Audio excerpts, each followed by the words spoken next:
So I have to put in a plug for geology because I love what I do.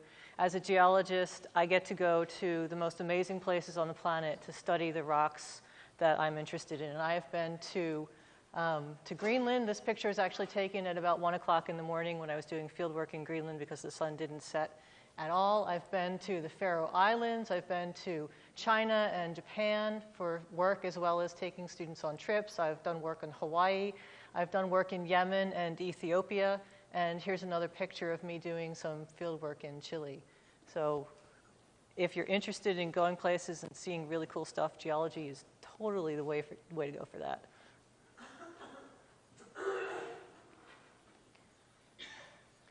So currently, the atmosphere of Mars is predominantly carbon dioxide, about 95% carbon dioxide. And there are minor amounts of oxygen, argon, a little bit of water. And the mean temperature on Mars is a very inhospitable 220 degrees Kelvin, which is negative 64 degrees Fahrenheit or negative 53 degrees Celsius.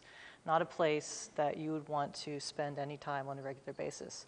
In addition, the atmospheric pressure is very low. It's about 0.6% of Earth's atmospheric pressure.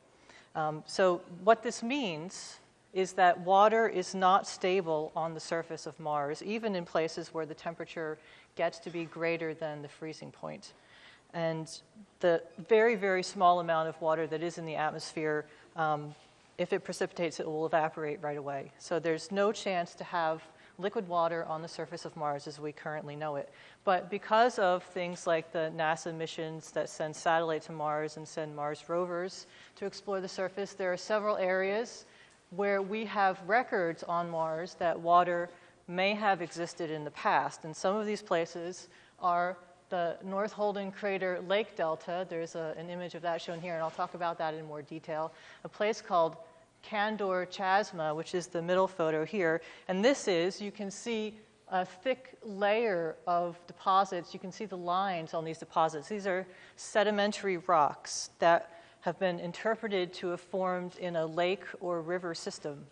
And so the deposits of this material suggest that there was flowing water on the surface of Mars for long enough to build up thick stacks of sedimentary material. And then here, Nili Fosse, we have satellite data that shows that there is carbonate material that formed in this area, among other things. And carbonate material requires the presence of water to be deposited.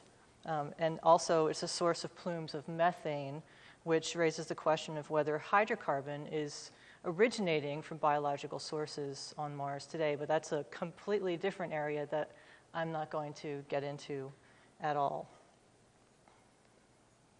So this record that we have of Mars, looking at the deposits on Mars, suggests that there was evidence for past water on Mars. So today, liquid water on the surface would freeze or evaporate almost instantly, but these deposits tell us that there was water and a large volume of water that existed. So this water forms 3 different types of deposits that shows that it was flowing over the surface.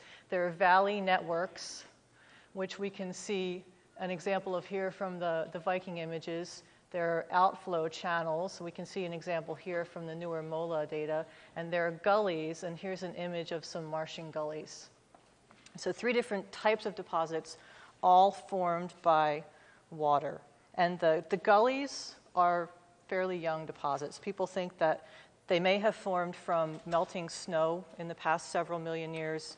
And other interpretations are that some of these gullies are actually dry landslides, because we can see a series of images that we've taken of different places of Mars over the last several years, and gullies have formed during that time period when we have these photographs. So some of them may be water related, but many of them may be dry flows of grainy material down the surface as well.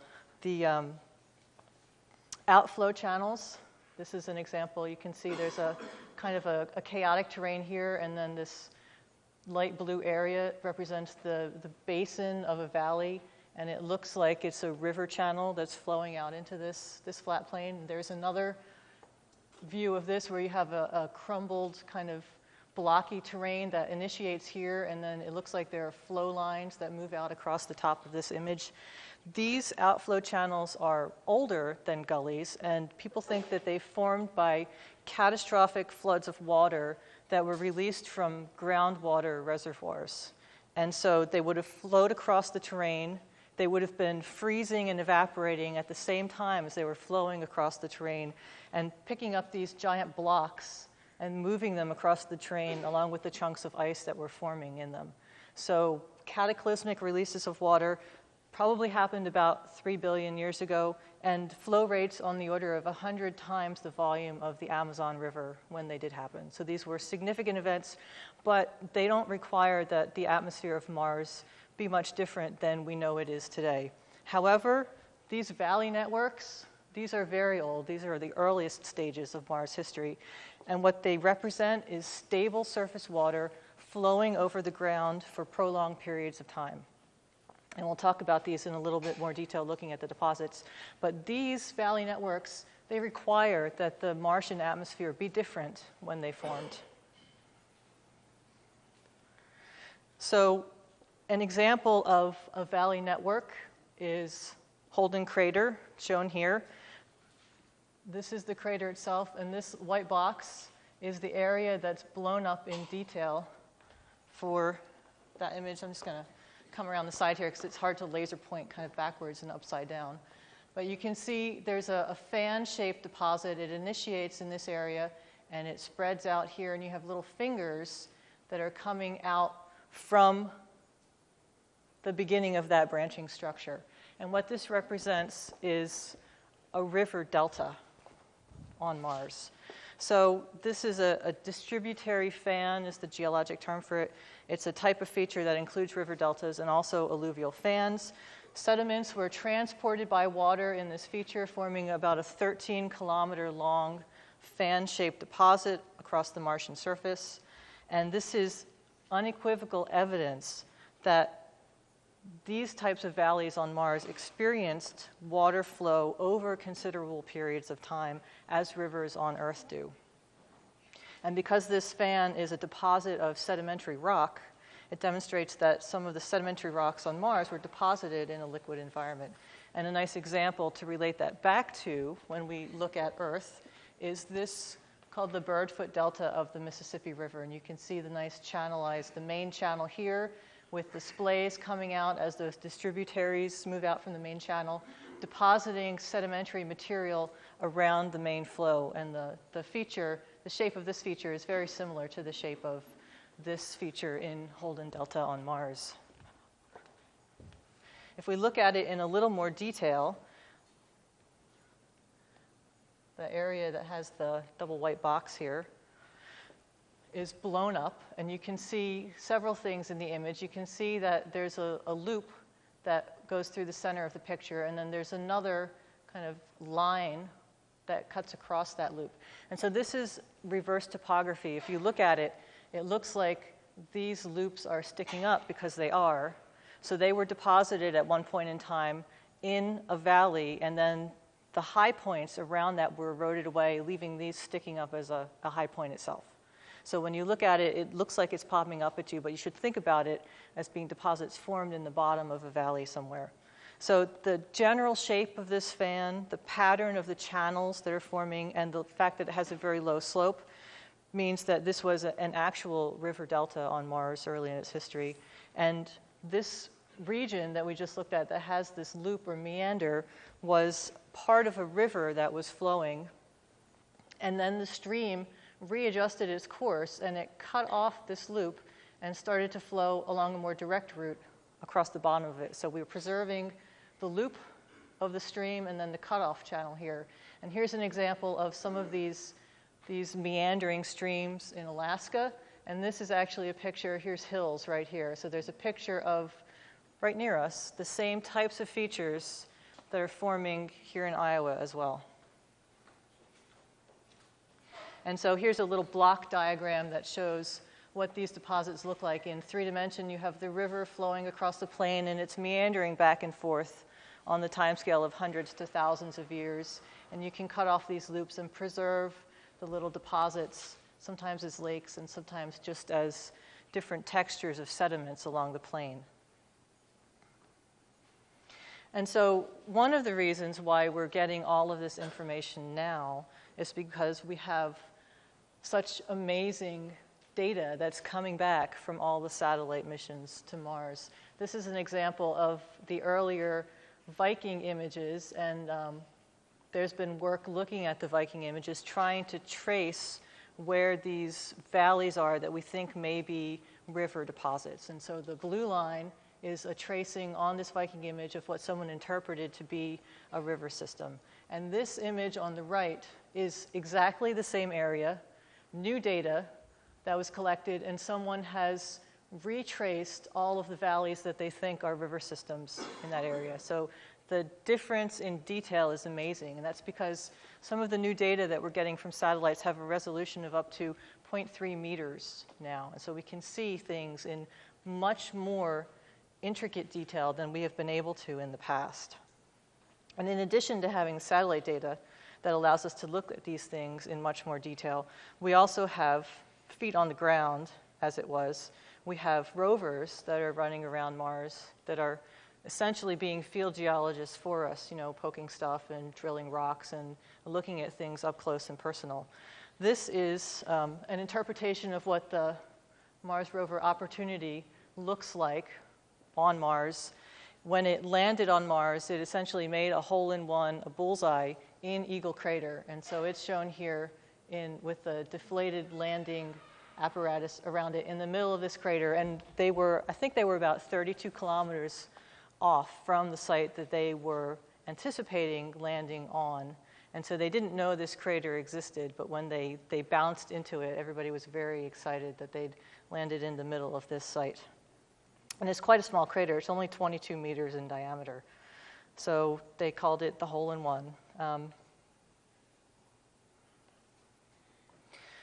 Because they landed in the middle of this crater, they had the opportunity to look at the walls of the crater itself. And so we have images such as this that show us what the crater rim looks like. And it's a series of fine-grained clastic rocks, so tiny little pieces of material that were moved around and redeposited as sedimentary rocks. And much of the clastic material here on Mars is basaltic lava. So if you think about Hawaii, the lava fire fountains and the black rocks, that's the type of material that we're talking about. And these were broken up and redeposited, and then there's sulfate materials, and there's also hematite.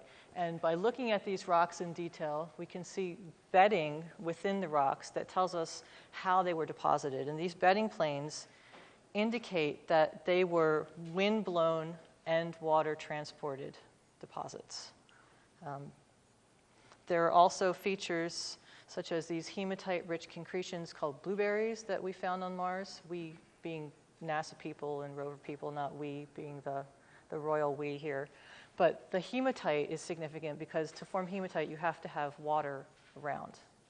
So they were very excited when they saw that. There are also things that look like little minerals that were in these rocks that have been dissolved out, and they think they're salt crystals that have dissolved out of the rocks. So you see the little hole where the salt crystal was. So here's a picture of some of the bedding in these rocks, and this is a picture of one of the blueberries that they found embedded in the rocks here. And so just based on this first landing site, they've published, the Mars rover exploration group has published a series of papers over the 5 years that these rovers have been working, and that's amazing because they were only planned to be working for 90 days.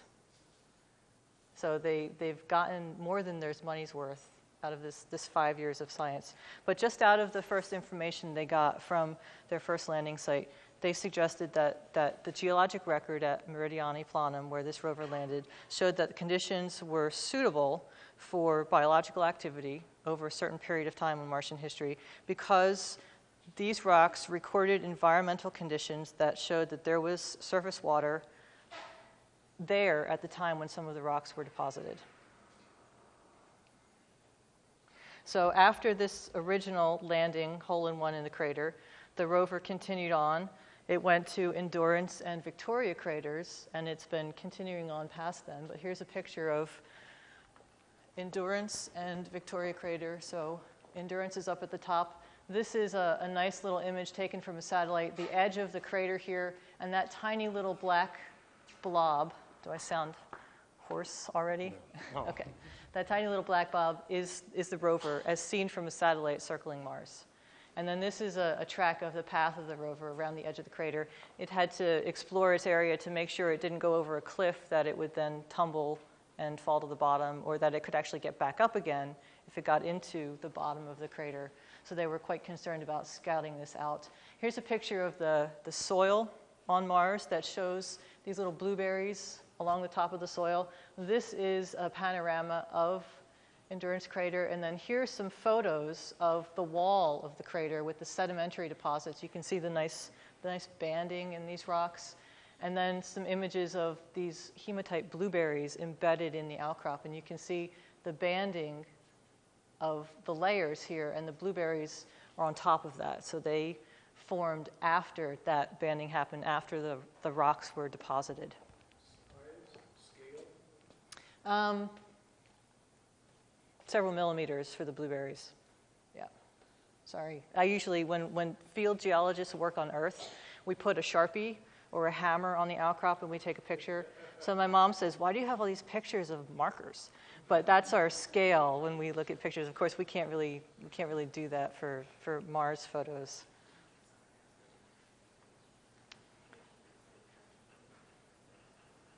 So the other kind of interesting human aspect of this is the way they name all these things. And actually, after 5 years, they're getting pretty desperate naming features on Mars. I think there was a whole sequence of they named different rocks they found and analyzed after ice cream flavors because they just couldn't think of anything else to name. But this particular crater was named after, Victoria Crater was named after one of the 5 ships of Ferdinand Magellan and was the first ship to circumnavigate the globe.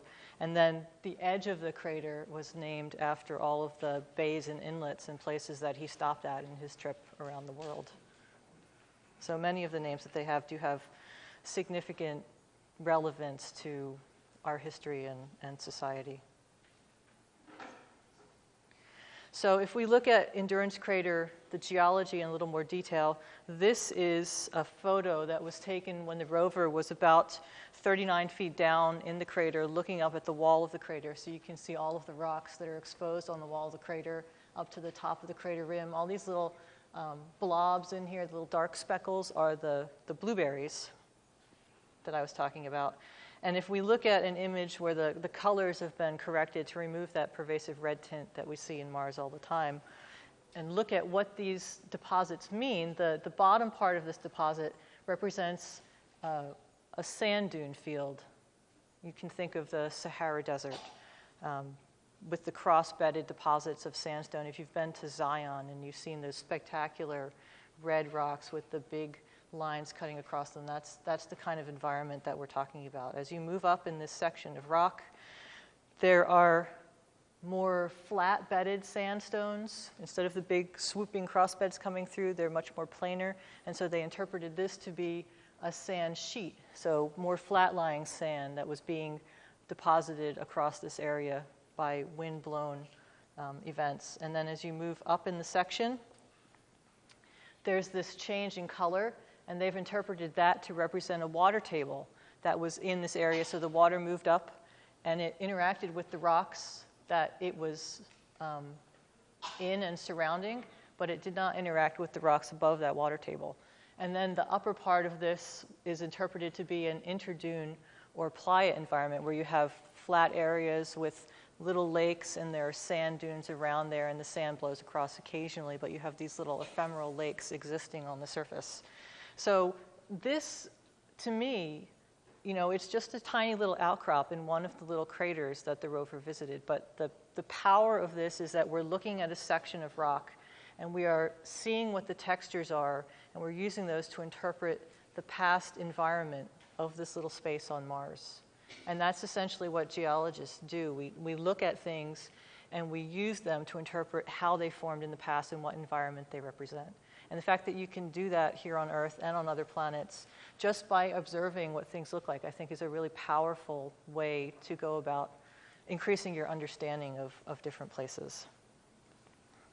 And so we can see from all of these different types of data that while the environment of Mars today is not very hospitable at all, it was very different in the past. And actually the data that people have looked at, looking at the drainage systems, the two images I showed you, the Viking image and the new image where they've traced out the channels, the density of the channels that formed on early Mars are about equivalent to the density of river and stream channels we have on Earth today. So I think that is very compelling evidence that there was water present on Mars for long periods of time as fluid, and it formed these deposits that we can look at because they've left traces on the surface of Mars.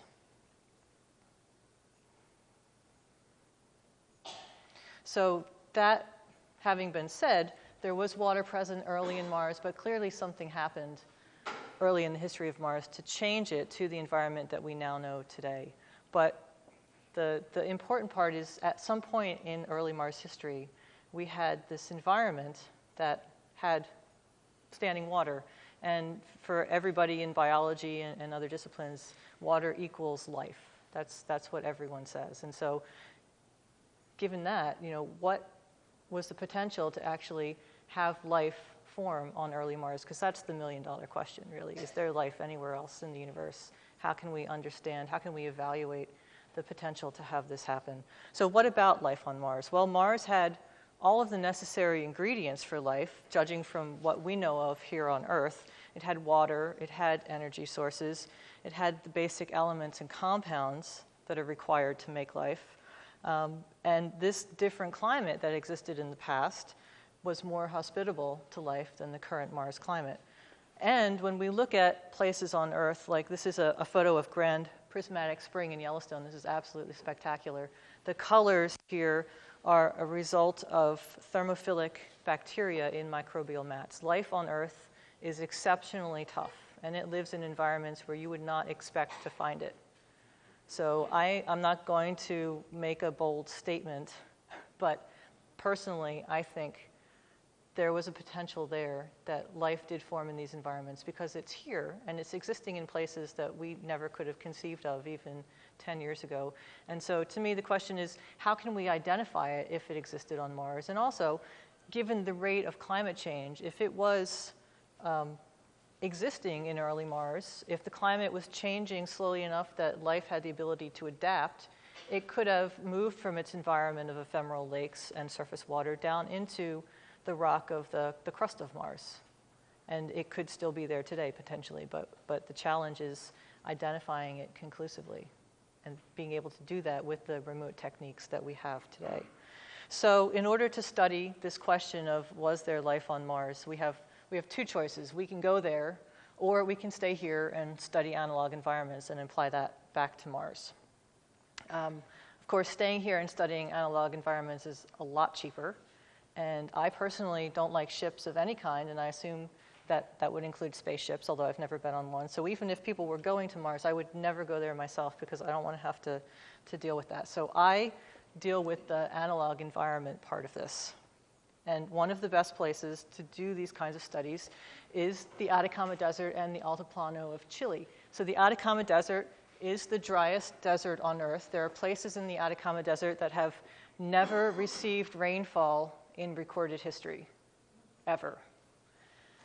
It is quite large. It's been arid for the last 10 to 12 million years. It has extremely high ultraviolet radiation, and if you get up to high enough atmosphere, it has a very thin atmosphere, and there are extreme temperature fluctuations in the desert as well. And so all of these conditions are analogous to what we think early Mars may have been like. And in addition, the topography and appearance look kind of like Mars, and so you get that sense when you're there studying it that you could potentially be there. So one of the projects that I've been involved in for this kind of Earth analog study is field testing Mars rovers in Chile. And the project was called Life in the Atacama Desert. The Mars rovers were designed and built by a group of roboticists at Carnegie Mellon University, and they were used to remotely study the life in the Atacama Desert. This particular rover was named Zoe, and it had a suite of instrumentation on it, high-resolution cameras, a fluorescence imager that was used to identify DNA, chlorophyll, and carbohydrates, so signatures of life, a visible and near-infrared spectrometer, and it was used to remotely evaluate and collect data of evidence of life and the geology of this environment. And so we were looking at this to study how the rover was actually functioning. Because when you think about it, they've spent hundreds of millions of dollars on these Mars rovers, and they sent them to Mars, and they're sending data back. And we have no way to verify the quality of that particular data that's coming back to us. If we have a rover that we have on Earth, and we operate that rover in the same way that we would on Mars, we have the opportunity to field check it here. And so we can take the rover data, and I can go stand there as a geologist and say, not only is the equipment on that rover functioning the way we want it to give us the data we need, but is there any inherent difference in sending a rover to do something or sending a person to do something? Are we missing something simply by the fact that we are not actually standing there ourselves? And that's something that is important to know in planning out our missions to study other planets. And so we wanted to optimize the science of this rover while minimizing the risk at the same time, because again, these are extremely expensive things to send off to another planet, and we want to know exactly what we're getting back from them. So here's a picture of the rover. It stands about 5 feet 4 inches tall with the mast here and the cameras. And they did that because the engineers designed it, and they thought, well, field geologists, they walk out and they stand in the field and they look around, and that's exactly how they do their work. So we'll put the camera right at people eye height. And not being a field geologist themselves, they didn't realize that we're actually kind of rubbing our nose in the dirt, or we've got our face in the outcrop, or we're digging holes or things like that. So it's not really reflecting what field geologists do, but that's a whole other issue of how geologists and engineers relate to each other. And so it had a series of stuff on the bottom. There was a plow. There's a fluorescence imager here. And so this is not applicable to Mars. This was just a prototype, because the fluorescence imager would squirt out a series of dyes on the ground, and that led to all kinds of terrible engineering jokes about the rover marking its territory. And then they would have a camera, and they'd put a series of filters on, and they could look at what fluoresced under different conditions to identify all these different things like DNAs and carbohydrates. And it had some, and so this is not applicable to Mars, because we would not want to contaminate the surface of Mars in any way. If there was any kind of sample analysis, it would have to be done inside the rover, or we would have to collect samples to bring back for analysis. So that the technology was useful, but the implementation of that was not what we would have on Mars. It had these Stylin mountain bike tires to get around the terrain of Chile. And in addition to that, we had some orbital images taken from satellite, and the resolution was about 90 meters per pixel, which is similar to this data set that we have from Mars. And so here's a picture of the fluorescence imager. Many organic molecules fluoresce, and others can be dyed to fluoresce, things like chlorophyll, proteins, carbohydrates. And in addition to the dyes that this squirted out, it had a high-resolution camera that took a picture of the area. And so this is a photo of Zoe at night with the different filters in, looking at an area underneath it. And you can see here that different types of material fluoresce at different wavelengths. So they could actually identify things in the rock. Here's an example of what they did. So chlorophyll fluoresces at 450 nanometers, or blue. And so, well, that didn't go forward. This is a photo of a rock that was underneath the rover, and it shot out this series of dyes, and then it took pictures with the filters, and you can see that the chlorophyll in the lichen is fluorescing in these images. So that was one of the techniques they used to identify life. This water stimulates the metabolic activity of the chlorophyll. In addition, it had some cameras. It could do panoramic images, mounted at 1.8 meters, so again, the geologist in the field looking around just like this. And then it had some spectrometers that could look at the chemical composition of the soils. and the rocks in front of it. And you could correlate all of this data it was collecting with the images that it was taking as it traveled across the terrain of the Atacama Desert. So here's some glamour shots of the machine, because, you know, it's just cool, really. There's really not a lot else you can say besides that. Well, you can say a lot, but in addition, it is very cool. And here's a photo of some of the engineers in the field. This was an autonomous machine. So they would give it a series of places. The scientists would give it a series of places that they wanted it to go to collect data, but it would drive itself. And it would try to drive up and around obstacles. And if it reached a place like this, where the hill was simply too steep for it to continue driving up, it would back itself down and drive around that obstacle. So this is a place where it's reached what the engineers called the angle of refusal. You can see it's starting to slide down that hill a little bit. It realizes it can't get up and over, so it's going to back around and try a different tactic to get to that spot that it wants to go to. It was actually quite rugged. You see the engineers are having a tough time walking on the rocks here, but the rover is just trundling along quite nicely, and it would navigate around boulders that were too big for it using those cameras on the front of it. So to do this project, we had a series of field sites where we tested the rover in Chile. They're marked here with these X's.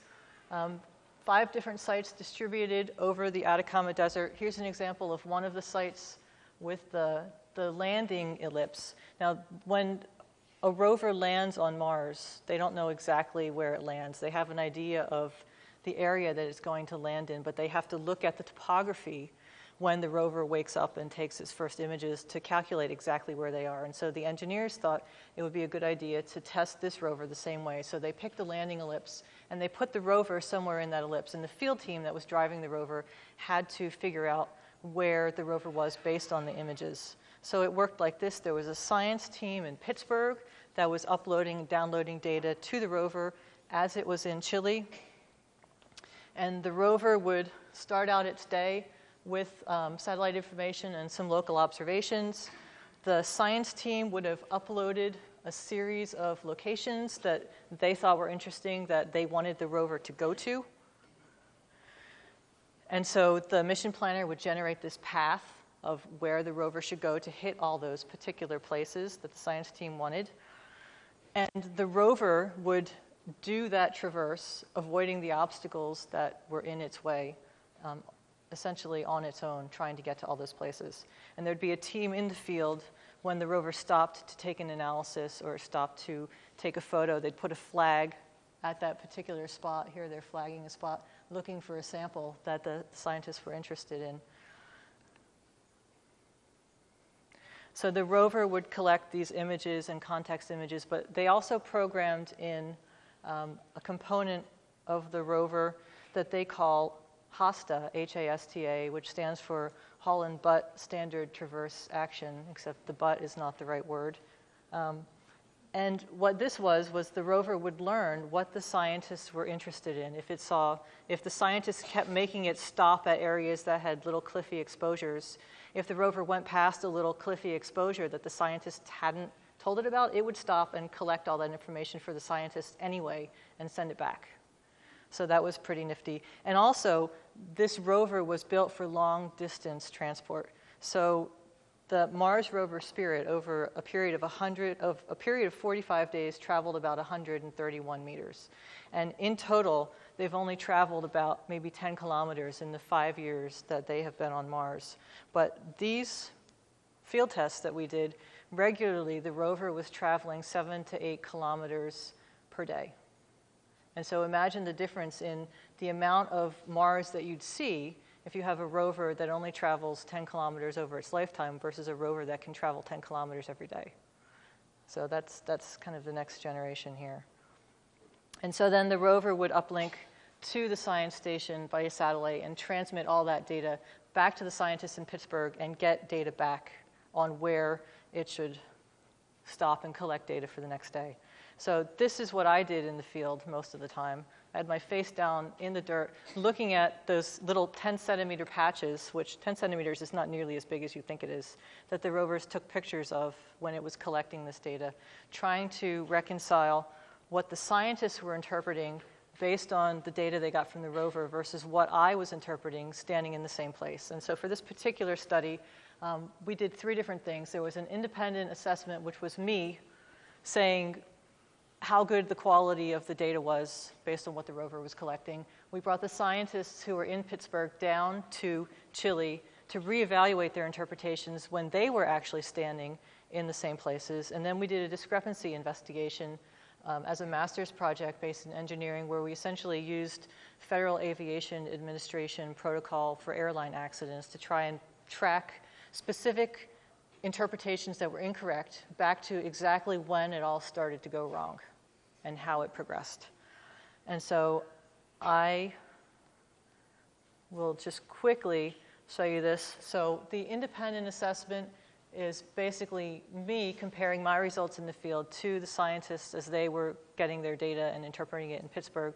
And what we found is that there's a lot of difference in how people use specific scientific words when they're working together as a group. And so they would come up with a coherent definition of a particular term among the geologists and biologists that would be slightly different from what I would interpret that term as a solo geologist. And the way they were using those terms meant that in some cases their application of a term was not the geologically completely correct application, and we would get different interpretations. So you have to be aware when you're working with these kinds of groups that groups can develop definitions of categories and concepts among themselves that may not translate to external users or external interpreters. And so in some ways, you know, the human aspect of this is actually influencing the data a little bit. So the self-assessment, science team came down afterwards to the places where the rover was in Chile, and we asked them a series of questions and had them answer those questions based on their interpretations when they'd first looked at the data in Pittsburgh. And even among themselves, as they had been working as a group for several years, they still disagreed on the answers to their own data that they had proposed in their science summaries. So it's not necessarily a clear cut, once you look at the data and you interpret something, that's it. They were changing their mind also based on what they saw in the field. And then the discrepancy investigation, investigating this as if it was an airline accident, we found root causes for several different things that were deemed to be incorrect. There was a rover estimation error for one of the sites. They'd misinterpreted one of the units as volcanic when it was not volcanic, when it was a salt flat. So we looked at how these things happened, and some of it, actually a lot of it was just working in a group. They had not recorded all of their observations. They would chat to themselves, and when they were doing the study, they were all mic'd up and they were being videotaped, so we had a record of all of their conversations. And they would oftentimes throw out interpretations just chatting around coffee that would be very close to correct, but then those interpretations got forgotten when they started getting into the documentation, and they would move in a direction that was not correct. So all of these things contribute to our understanding of how to make multi-million-dollar rover projects function more smoothly. Now, the other part of this is actually using Earth environment as an analog for early Mars. And so climbing up high on Earth is like going back in time on Mars. And that's why I study in Chile. At high altitude, at 20,000 feet, which is the top of volcanoes like Licancabur here, you have 480 MBites of atmospheric pressure. Due to the very high altitude, there's low ozone levels, very high ultraviolet radiation, huge temperature changes during the day and also over the course of the year. There's a strong fluctuating ultraviolet radiation to temperature ratio. You have very high evaporation rates. There's seasonal ice cover on lakes that exist in the craters of these volcanoes. Because they're volcanic, it's a very hydrothermal, sulfur-rich environment. And there's been high levels of climate change since the beginning of the Holocene, and global warming has exacerbated that in this part of Chile. So there's an overall loss of habitat. And the environments that are here are literally on the knife edge of being inhospitable. And the things that are living here are fighting to survive every day. So just as a little tie-in here, you know, we're used to seeing other planets look like this. And so it's kind of fun to think of Earth. This is the Mars Global Surveyor as it was heading to Mars. It turned around on May 8th and took a picture of Earth from very far away. And so this is what we look like to Mars. It kind of puts things in context. All of the complexity that we see on our planet is essentially a fuzzy blue blob from another planet. And this is where I do field work in Chile, and then we're right here hanging out in Iowa City.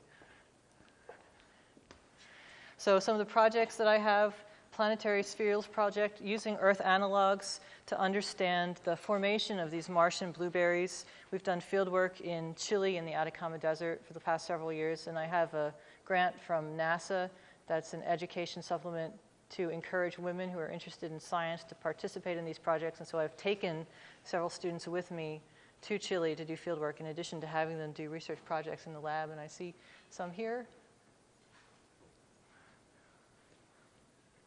And one of the places that we're studying is Monturaqui impact crater. And one of the reasons we're studying this is because these blueberries that have been discovered by the rovers, you can see those here, there are different formation mechanisms proposed by them. One is fluid flow through these classic deposits, but they can also form in volcanic environments, and they can also form in meteorite impact environments. And the data that's coming back from Mars isn't unilaterally conclusive one way or another. So by looking at how they form here on Earth, we can look at the data from Mars and maybe reinterpret it or reapply some of the different information to constrain it better. So there are analogs in the Atacama that have spherules that were formed by all of these different mechanisms proposed for Mars. And the results of this project are directly relevant to the Mars Exploration Rover project. So Monturaqui impact crater is about a 0.75 million year old crater. It's about 450 meters in diameter. It's shown here with the Andes in the background.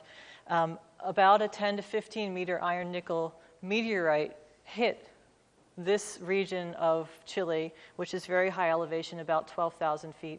And because it's at such high elevation, it didn't completely vaporize when it hit the ground. And so what you have are tiny little metal beads of melted meteorite in the melted rock that the meteorite hit in. And so these are our analogs to the little metal blueberries, the hematite spherules that we see on Mars. And here's this past field season with our flag kind of promoting the Hawkeyes here in the middle of the Chilean desert. The other project, the analog project I'm involved with, is the High Lakes project. And this is funded by Natalie Cabral at NASA. And this is studying the lakes in the craters of the Chilean Andes at 20,000 feet above sea level.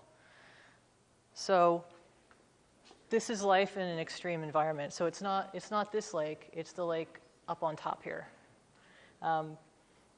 Very high ultraviolet radiation, thin atmosphere, temperature fluctuations. This is a unique analog for the conditions on early Mars where there were ephemeral lakes. In addition, we have global climate change impacting these environments, and it allows us to study the limits of life on Earth and the response of life to rapid environmental change. And so it gives us the potential to understand past and current life on our planet, as well as the potential for past life on other planets, and the ability to predict what may happen in these extreme environments on our planet as the climate continues to change. So the rest of this talk is about that analog environment, about the 2 field seasons that I've been doing this climb of volcanoes. We have a site, an old military encampment with just essentially concrete walls that we set our base camp up in, and so we hang out and live in these tents for a couple weeks while we acclimatize to the elevation here. So that's home for me for November and December of many years. And then this past year, we had a cameraman from the Discovery Channel filming our expedition. And so with the cameraman around, all kind of crazy things happen. So we were driving around, and one of the vehicles developed a very strange noise. And the expedition leader, Natalie, said, well, you know, why is it making that weird noise? And the cameraman said, well, it usually only makes that noise right before it blows up. And of course, then it exploded on cue. And so I got completely cut out of that program that they were filming for Discovery.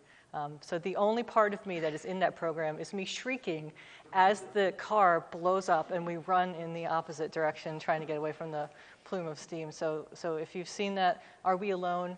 The shriek, that's me. That's all me. it's my 15 minutes of fame there.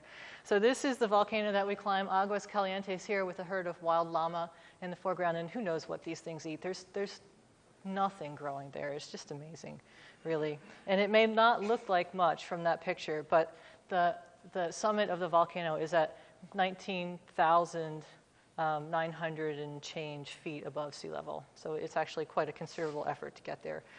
So climbing up the slope here, you know, every time you see a picture of people climbing mountains like Everest, they're just going so slow. And you think, well, why don't you just go faster? You get there sooner. But there's so little oxygen in the atmosphere that you cannot go any faster, literally. And you can feel your brain not thinking fast. It's very disturbing. But it took us about 10 hours to climb up. We climbed halfway up and had a mid-camp, and then we climbed the rest of the way up to the summit. And so here's a picture of us climbing up. You can see the terrain of the Altiplano. It's absolutely spectacular. If you're interested in rocks, there's nothing but rocks there. It's just great. And I'm here in the green, trudging up this slope. So it was 2 steps up and half a slide back, and then another 2 steps up and half a slide back, all the while going excruciatingly slowly. And here's our mid-camp, basically straight up on one side and straight down on the other. So you had to plan your nighttime bathroom breaks very carefully, because you didn't want to trip over a rock and wind up down back where you started. And another view of the mid-camp, this time looking in the other direction, another beautiful volcano, Monturaqui here of the Andes. And then home away from home, hanging out in the tent while we recuperated after the hike halfway up and getting ready for the next day. And then sunrise the next day, and then a little bit of PR for some local Iowa stores. And getting geared up to climb up the rest of the way the next day. And then at the top, this is what the top of Aguas Calientes looks like, again with the Hawkeye and the pink helmet in case rocks came down and hit me on the head.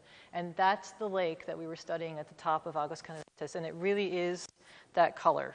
It's an incredible wine kind of color. Here we are. So I'll finish up with the stuff, and then I'll finish up with my talk about the field work, and then I'll have a little story at the very end to kind of lead into the cookie time. But just remember this kind of plume of smoke ominously rising over the side of the crater there for the rest of it. So this is the lake. This is why the lake is red. It is a currently unknown and unidentified species of microalgae from the lake.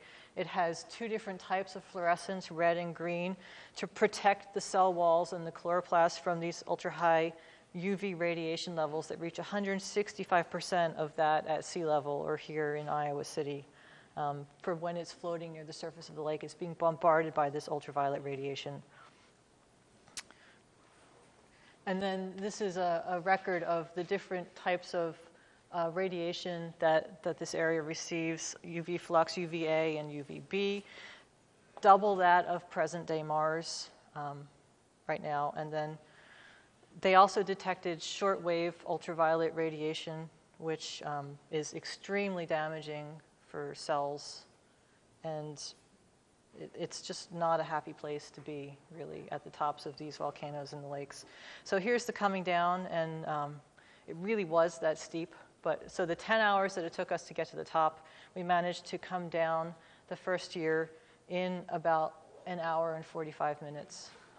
And there were extenuating circumstances to that, which I'll get into. But then at the end, everybody gives the big cheer, and we're all done, and you try not to collapse before you get back to the truck to drive back to camp, and then packing up camp and heading back and shipping out all the rocks. So now I have actually a significant portion of Chile sitting in the basement of Trowbridge Hall that I can study at my leisure. So this is Aguas Calientes. This is a volcano we climbed. This is Lascar, which is an active volcano about 5 kilometers away from Aguas Calientes, and it's erupted many times. It's one of the most active volcanoes in the Andes. I think it's erupted a good 15 or more times in the 20th century. So it is quite active.